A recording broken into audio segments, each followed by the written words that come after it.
Hello, everybody, and welcome to another edition of Charts with Dan. I'm trying something new with my microphone. I'm not sure if I like it yet. It feels like it's right here, but I was trying to get that arm out of the way. So this is a test run for that. Tell me what you think. I don't know. I think it looks weird, but maybe it's just because it's different. But we're not here to talk about my microphone placement. We are here to talk about the box office this past weekend, which saw a surprising movie turn out to be number one, with The Devil Wears Prada repeating at the top spot, while Mortal Kombat II didn't really impress with its debut. We're going to go over that, plus all of the latest information in the box office top 10. And let's look at the top 10. At number one, as I mentioned, was The Devil Wears Prada 2. It held very well over Mother's Day weekend here in the U.S. It dropped just 45.8% from its impressive opening weekend and made $41.6 million. And that opened the door for it to take number one because Mortal Kombat 2 came in below projections. Just 2 or 3 weeks ago, there were a lot in the industry saying that it could open to $50 million plus, but it came in below $40 million at $38.5 million. That number actually came down from yesterday's estimates, and it was very close to opening in third place because Michael also held very well over Mother's Day weekend. It dropped just 30% to bring in $37.9 million. So there's only a $600,000 gap between Mortal Kombat 2 and Michael, and I think it's going to be very interesting because these movies are so closely grouped together. There's no major new release. There are a couple of new movies hitting wide release, but no major new release this weekend. Could Michael compete to retake the number one slot for Mortal Kombat and The Devil Wears Prada? It's going to be a very interesting box office weekend to watch. In fourth place was The Sheep Detectives, which opened to just over $15 million. In fifth place was Billie Eilish, Hit Me Hard and Soft, The Tour, live in 3D. Even James Cameron coming on board with his 3D technology couldn't do a whole lot at the box office. It opened to just over $7 million. The Super Mario Galaxy movie dropped 45.1% to bring in $6.6 million. Project Hail Mary, despite losing a significant number of theaters, held very well. It dropped just 22.5% in week number 8 to bring in $6.5 million. Hokum dropped 49.1% in its second week. That's not bad for a horror film. It brought in $3.2 million.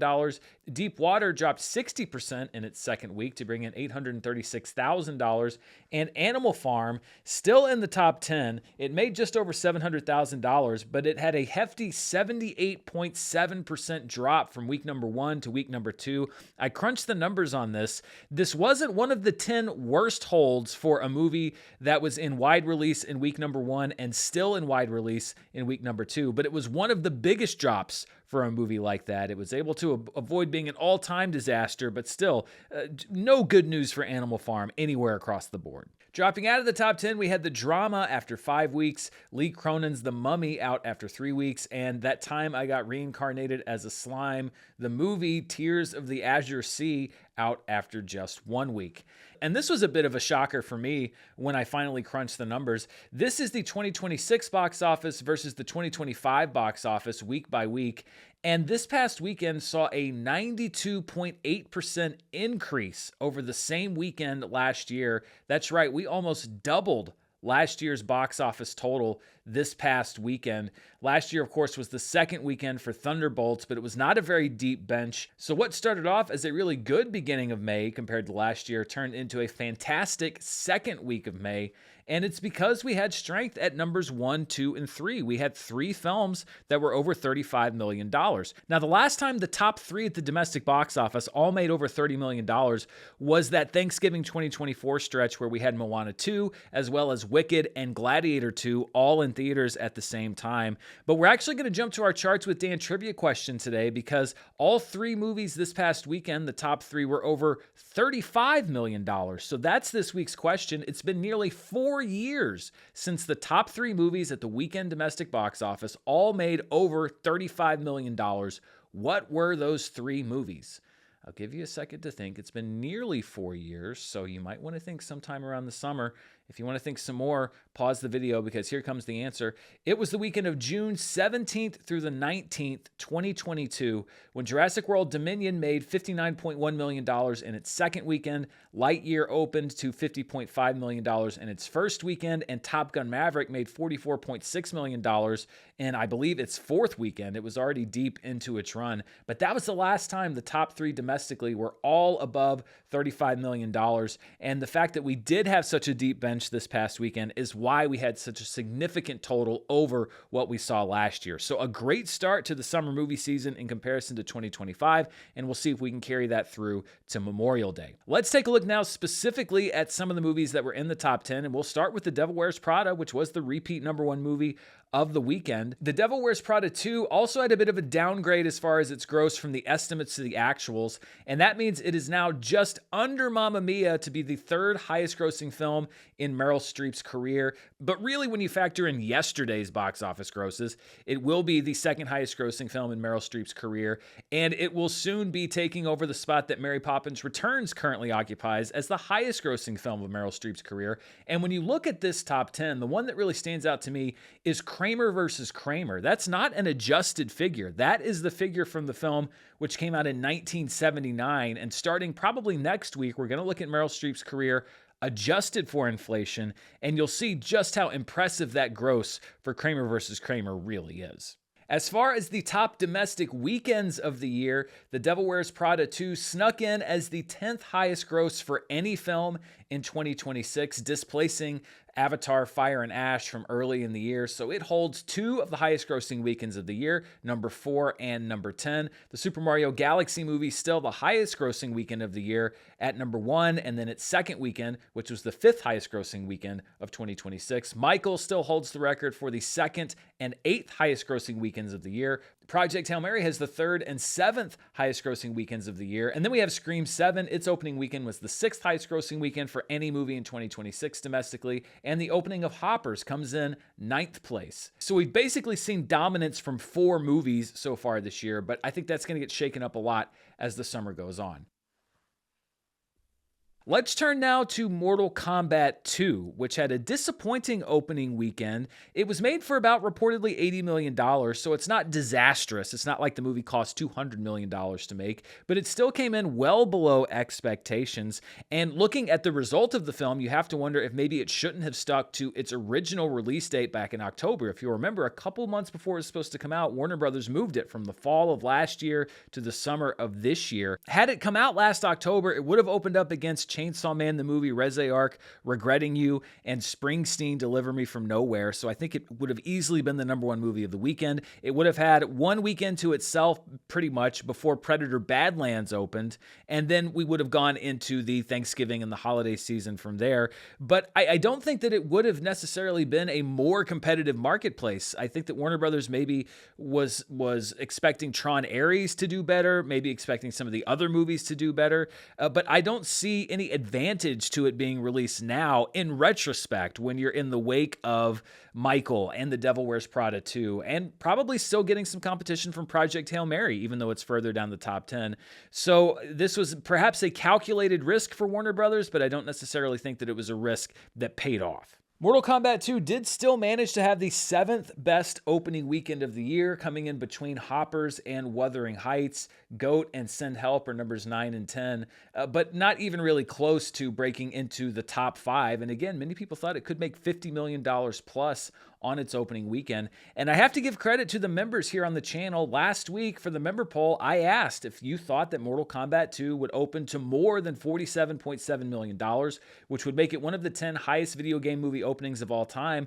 And 53% of you said no, it would not. So the prognostication on this channel from the channel members has been very impressive. I thought they might have actually gotten this wrong when I saw the results, but it did come in under expectations. And once again, the members called it correctly. Mortal Kombat 2 did not become one of the 10 highest video game openings of all time. This I thought was an interesting chart. If you remember back in 2021, Warner Brothers had what they called Project Popcorn, where they put all of their movies out simultaneously in theaters and on HBO Max. There have been 4 direct sequels, including Mortal Kombat 2, to those films, and Mortal Kombat 2 also had by far the smallest increase from the opening of the first film to the opening of the second film. So Godzilla vs. Kong was a day-and-date release back in 2021 in theaters and on HBO Max. Its direct sequel, Godzilla Kong: The New Empire, had an increase of 153% at the box office when it eventually opened. And actually, these top 3 movies all opened right around $80 million. The Conjuring: The Devil Made Me Do It was day-and-date on HBO Max. The Conjuring: Last Rites had a 248.5% jump from the last film to that film.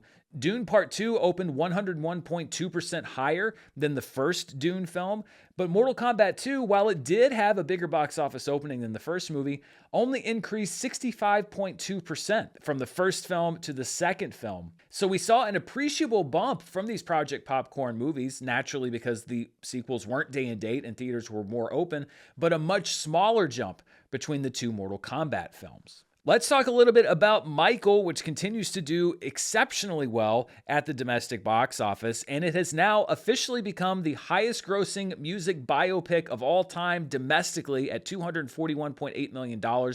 That puts it ahead of Bohemian Rhapsody. I am still tracking that number worldwide. It hasn't moved from where it was last week, but it continues to also do well around the world, which we'll see in a few minutes. And when it comes to Lionsgate, the studio behind the film, Michael is now the sixth highest grossing film in the studio's history, about $40 million from the number 5 film, which is The Hunger Games Mockingjay Part 2. I don't anticipate that it's not going to reach that. I think it could probably get up to number 4 or perhaps even number 3, depending on how the legs continue at the domestic box office. Now, there are some sources that list The Day After Tomorrow as a Lionsgate film there in the top 10. I chose not to include it because while Lionsgate was the studio behind the movie, it was actually released by 20th Century Fox, and I thought that kind of muddied the waters a little bit.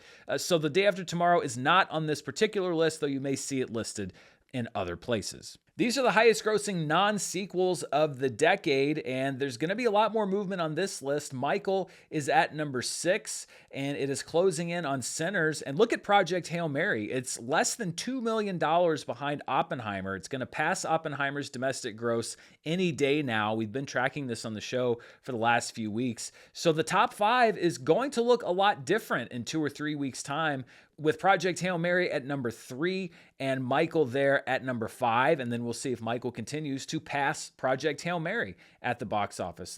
I'm glad that we've seen a shakeup of this list because it means audiences are going to see movies that aren't sequels. I mentioned the Billie Eilish concert film opening at around $7 million.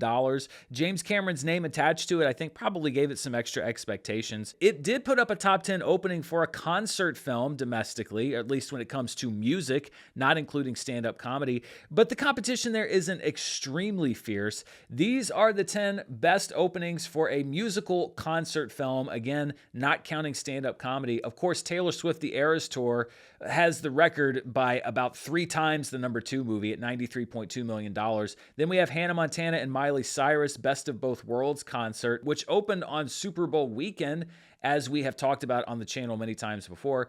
Justin Bieber Never Say Never's in 3rd place with its $29.5 million opening back in 2011. Now, some people might say, wait a minute, I saw you put the Never Say Never movie also in the top opening documentaries, and it's a bit of a square rectangle situation with concert films and documentaries. Some concert films are also documentaries, but there are very few documentaries that are also concert films, if that makes any difference. So the lines do blur a little bit between those two genres. The 4th highest opener as far as concert films go is Renaissance, a film by Beyonce, which opened in December of 2023 at $21.8 million. Then we have One Direction, This Is Us, back in 2013 at $15.8 million. Jonas Brothers, the 3D concert experience. And you'll see that 3D is a recurring theme here among these movies at $12.5 million back in 2009. The unfortunately named BTS, yet to come in cinemas from 2023 with just over $8 million. Katy Perry, Part of Me, back in 2012, actually put up an opening very similar to Billie Eilish's film. It opened to $7.1 million. Billie Eilish opened just below it at $7 million. So we have 14 years of inflation between Katy Perry and Billie Eilish, but they opened at about the same number. And then at number 10 is Glee, the 3D concert movie back in 2011 at $5.96 million. We are now 2 weeks into the summer box office season, so let's take a look at the top 10 chart so far. Now, this only covers wide releases, so we don't have 10 movies to fill this out yet, but The Devil Wears Prada 2 is the number 1 film of the summer at $143.4 million.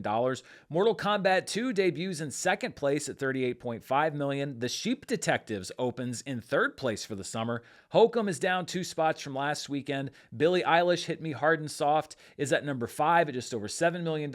Animal Farm down 3 spots at just over $5 million. And Deep Water down 3 spots at number 7 at $3.7 million. And I think that one or both of these movies will be off the chart by next week because those grosses are so low. Just as a reminder, these were my predictions. Right now, The Devil Wears Prada 2 is the number 1 movie of the summer. I predicted it to be the number 6 movie of the summer, so we'll see how it moves down that chart. The next movie on my list to open is The Mandalorian and Grogu, which I picked pretty low as the 7th highest grossing film of the summer. Maybe that's too low. I don't know. We'll see, but we're not going to know that until we get to Memorial Day weekend. So as I briefly mentioned earlier, this weekend we don't have a big blockbuster film opening in theaters, and I guess Paramount saw this as an opportunity to bring back one of the recent blockbuster movies, one that we've actually already mentioned here on the show, Top Gun Maverick. To celebrate Top Gun's 40th anniversary, Top Gun and Top Gun Maverick are both returning to theaters this week. So to commemorate that, our member poll question this week, it's one of those open-ended questions, with Top Gun and Top Gun Maverick returning to theaters, I want to know what your favorite Tom Cruise movie is. He's been in a lot of movies across a lot of years and a lot of genres.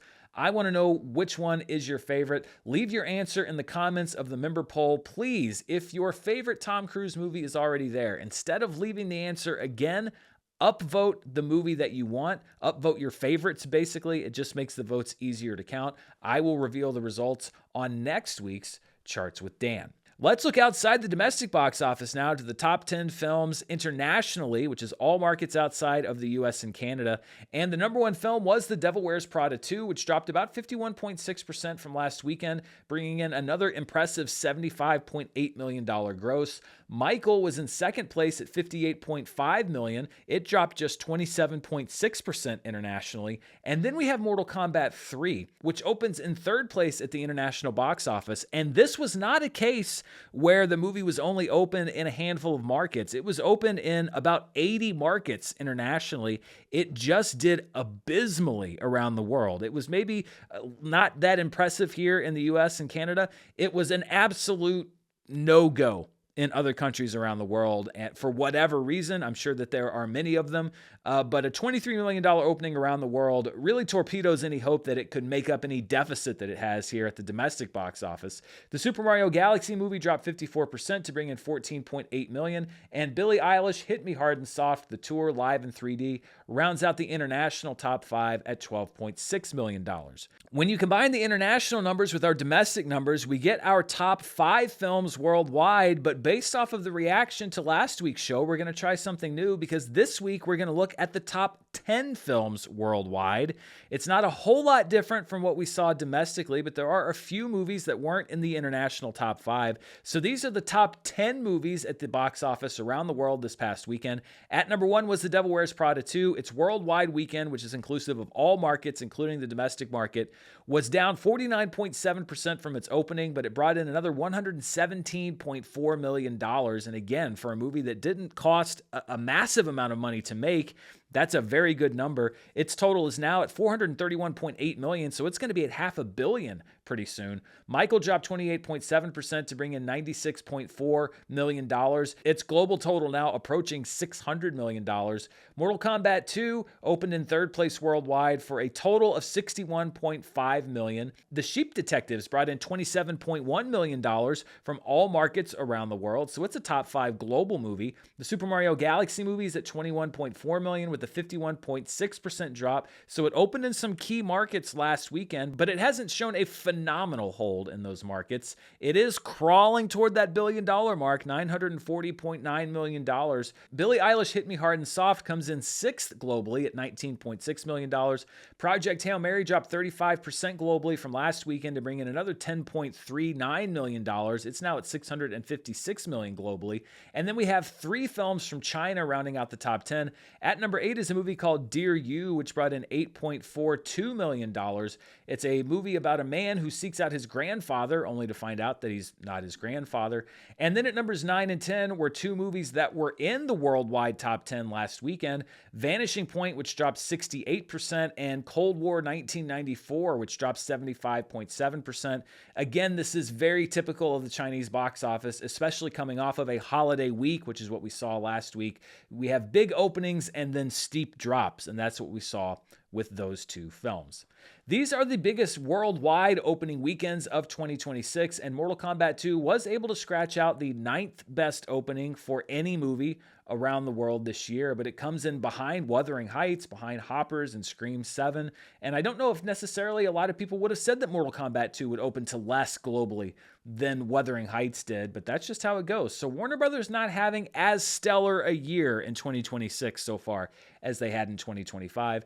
As far as the overall highest grossing weekends of the year globally, The Devil Wears Prada 2 last weekend put up the second best weekend for any movie this year. This past weekend, it put up the 9th best weekend for any movie this year. So this looks very similar to what we see domestically. 2 weekends from the Super Mario Galaxy movie, 2 from The Devil Wears Prada, 2 from Michael, and 2 from Project Hail Mary. Avatar Fire and Ash still has a top 5 weekend this year from its gross from January 2nd to January 4th. And Pegasus 3, right now the only Chinese film with a top 10 opening in 2026 at number 5.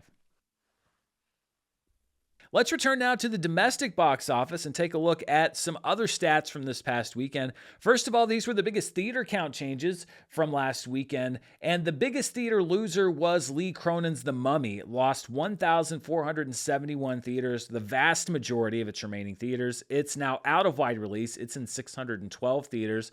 Hoppers also fell out of wide release. It lost 695 theaters. It's now in 335.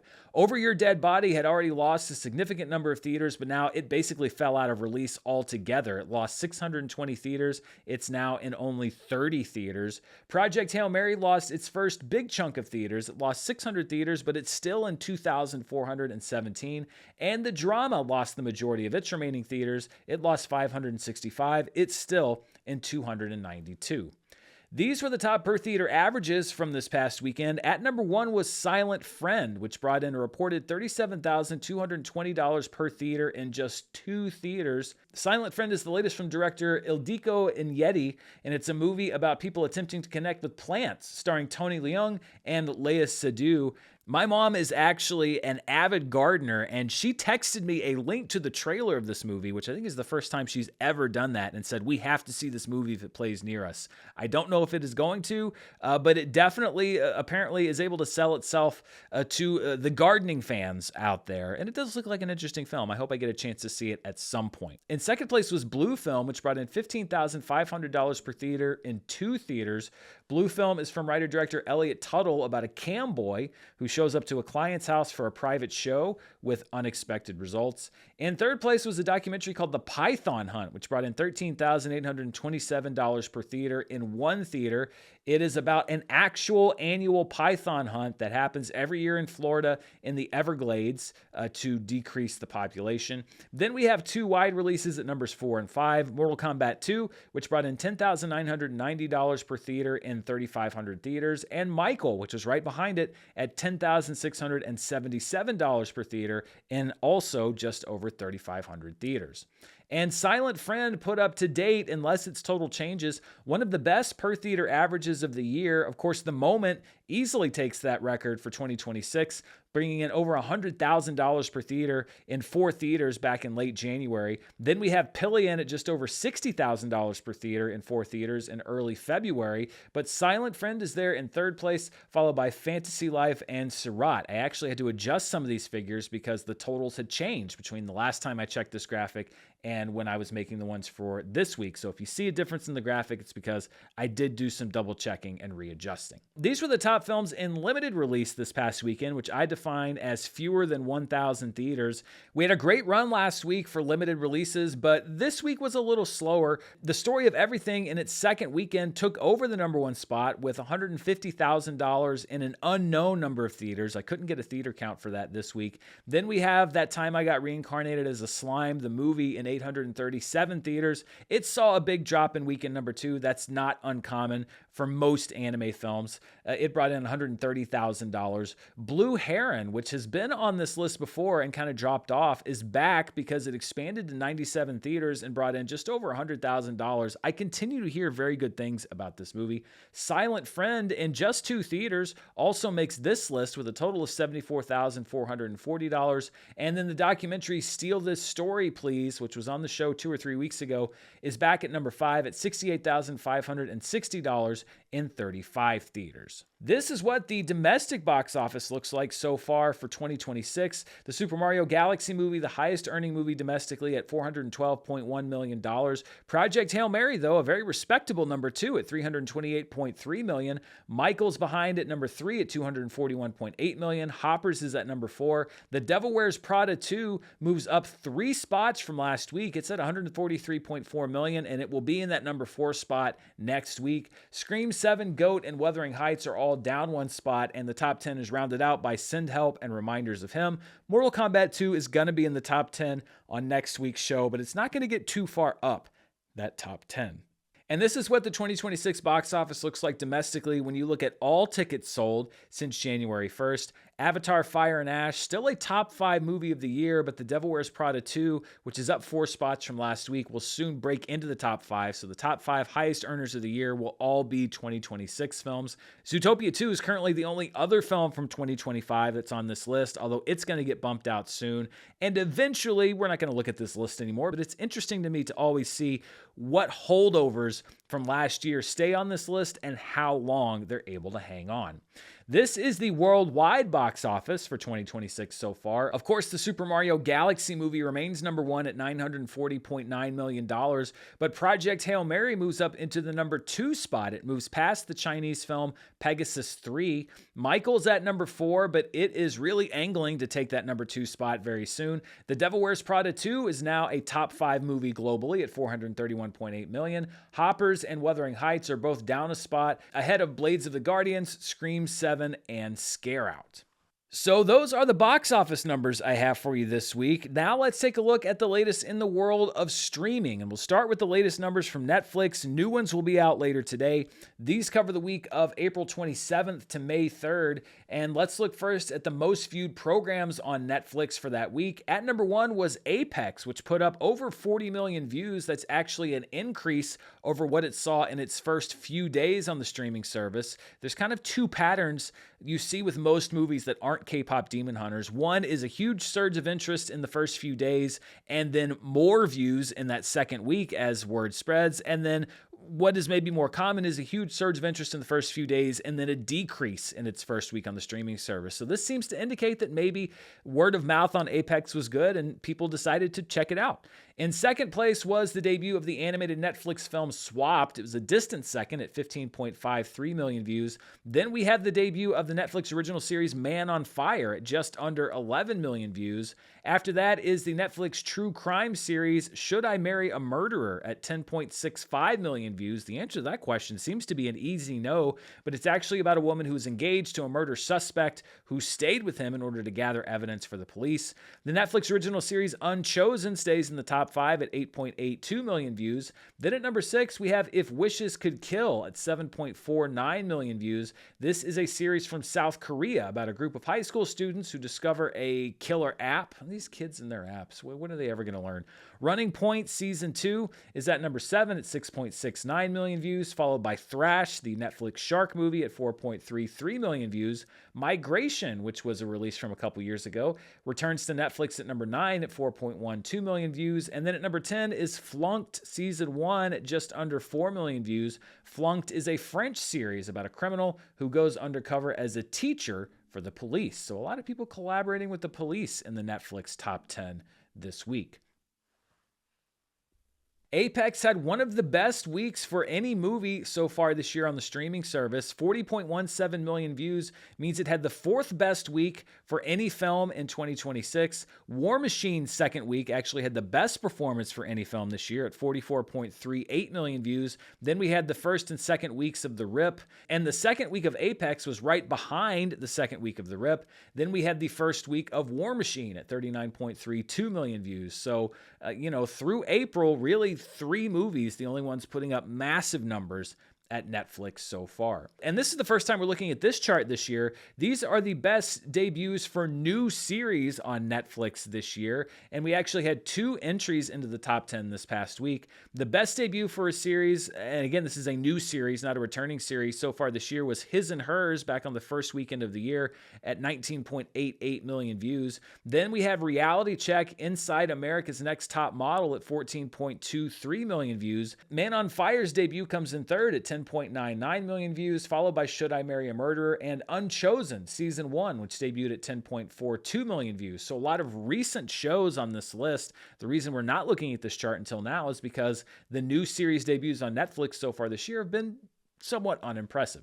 And these are the most watched Netflix programs in 2026. Apex moves up to number 7 at 78.38 million views, right behind Thrash. That bumps down People We Meet on Vacation, Peaky Blinders, The Immortal Man, and One Piece Season 2. And look at what's going on at number 3. Even though K-Pop Demon Hunters is not in the overall Netflix top 10 every week anymore, it's still on the top 10 movie charts, which means that the numbers are still being counted.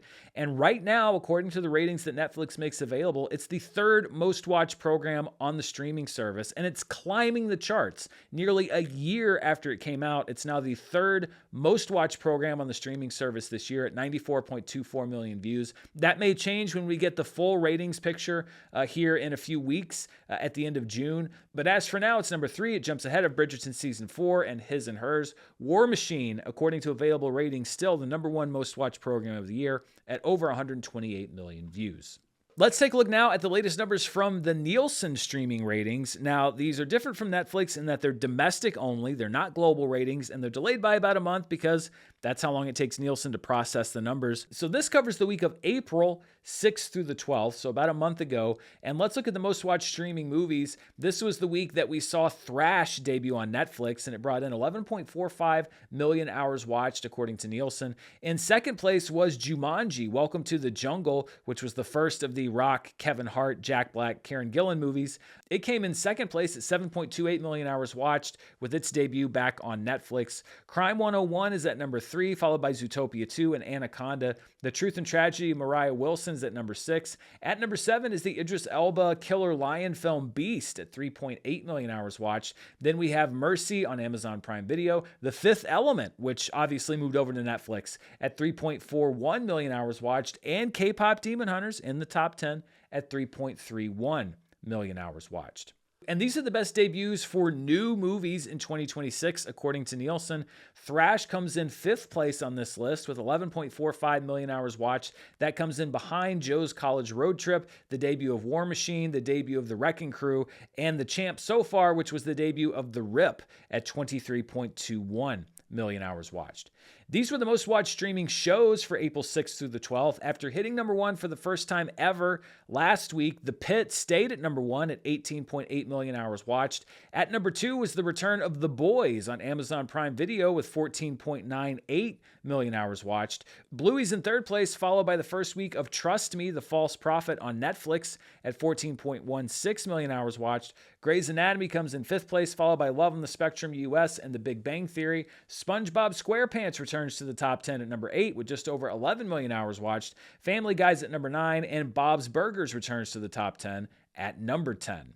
And when we look at debuts for new series in 2026 in the US, Trust Me, The False Prophet had the 5th best debut for a new series this year at 14.16 million hours watched. That puts it behind the debut week of Scarpetta on Amazon Prime Video, The Madison on Paramount Plus, Reality Check Inside America's Next Top Model on Netflix, and really the easy number 1 winner so far, which was also His and Hers, not just globally on Netflix, but also domestically, with 23.1 million hours watched back in early January. These are the top Nielsen shows when you look at them by watch time per available episode. So you take the number of hours watched divided by the number of episodes you can watch. That's how you get this number. At number 1 was Trust Me, the False Prophet, which was only 4 episodes long. So it had an hours watched per episode number of 3.54 million. Easily number 1. At number 2 was Big Mistakes, which didn't make the overall top 10, but brought in 875,000 hours of watch time per episode. The Pit is in 3rd place. This is as it's nearing the end of its latest season. Love on the Spectrum is in 4th place. The Boys comes back in 5th place at 428,000 hours per episode. Invincible's at number 6. Exo Kitties at number 7. Beauty in Black's at number 8. Shrinking is at number 9. This was as it wrapped up its latest season. And Virgin River is at number 10. And those are all the numbers I have for you this week. Before we go, though, I wanted to point out some things you might be interested in, both in theaters and at home. First of all, starting today, some recent releases that you can either buy digitally or get through premium video on demand, those higher priced short-term rentals. You, Me, and Tuscany is available to watch at home today, as is Faces of Death. Also debuting today on Disney Plus is The Punisher: One Last Kill. Jon Bernthal's Punisher gets a one-off special ahead of his appearance later this summer in Spider-Man: Brand New Day. And debuting on Netflix today is Marty: Life is Short, a documentary about the life and career of comedy icon Martin Short.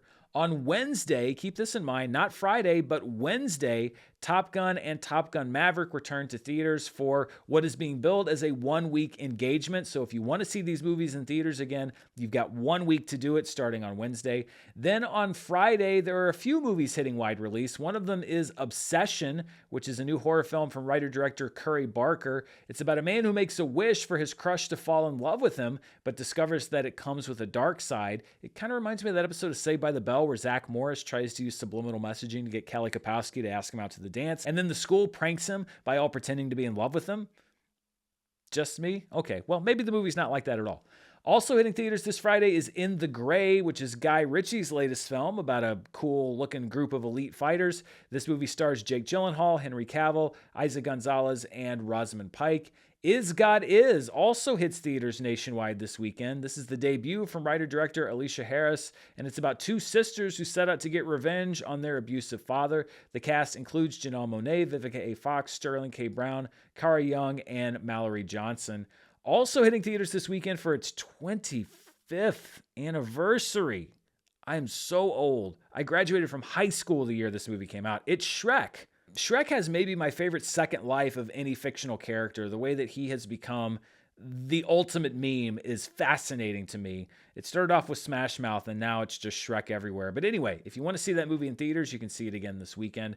In a smaller number of theaters, you might be able to check out Life Hack, which is the latest Screen Life film from producer Timur Bekmambetov. It's about a group of teens who hack a billionaire's crypto wallet, but soon find themselves being hunted. And if you don't know what Screen Life is, it's the thing where it looks like you're looking at a computer monitor for the whole movie. The Wizard of the Kremlin will also be opening in a number of theaters around the country. Paul Dano plays the man behind the rise of a young Vladimir Putin, who's played by Jude Law. This one's set in 1990s Russia. If you don't want to head out to theaters, Dutton Ranch, which is a spinoff of Yellowstone, Taylor Sheridan Must Always Have a Show on streaming, will debut its first 2 episodes on Friday on both Paramount Plus and the Paramount Network.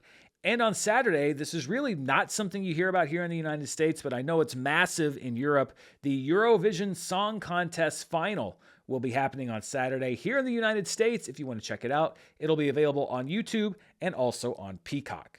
And that's all I've got for you this week. Be sure to stay tuned right here. Of course, I've got my live show on Wednesday. We'll see what I'll do as far as movies coming out this weekend. I'm also working on a deep dive research project. It's a video that I'm very interested in, so we'll see when that's ready to go. Plus, you never know what's going to happen in the crazy world of movie news, so stay tuned right here. If you're not subscribed, please hit that subscribe button. Hit the bell so you know when I upload a new video. But most importantly, thank you for watching this video. Until next time, stay safe, and I'll see you then. Bye.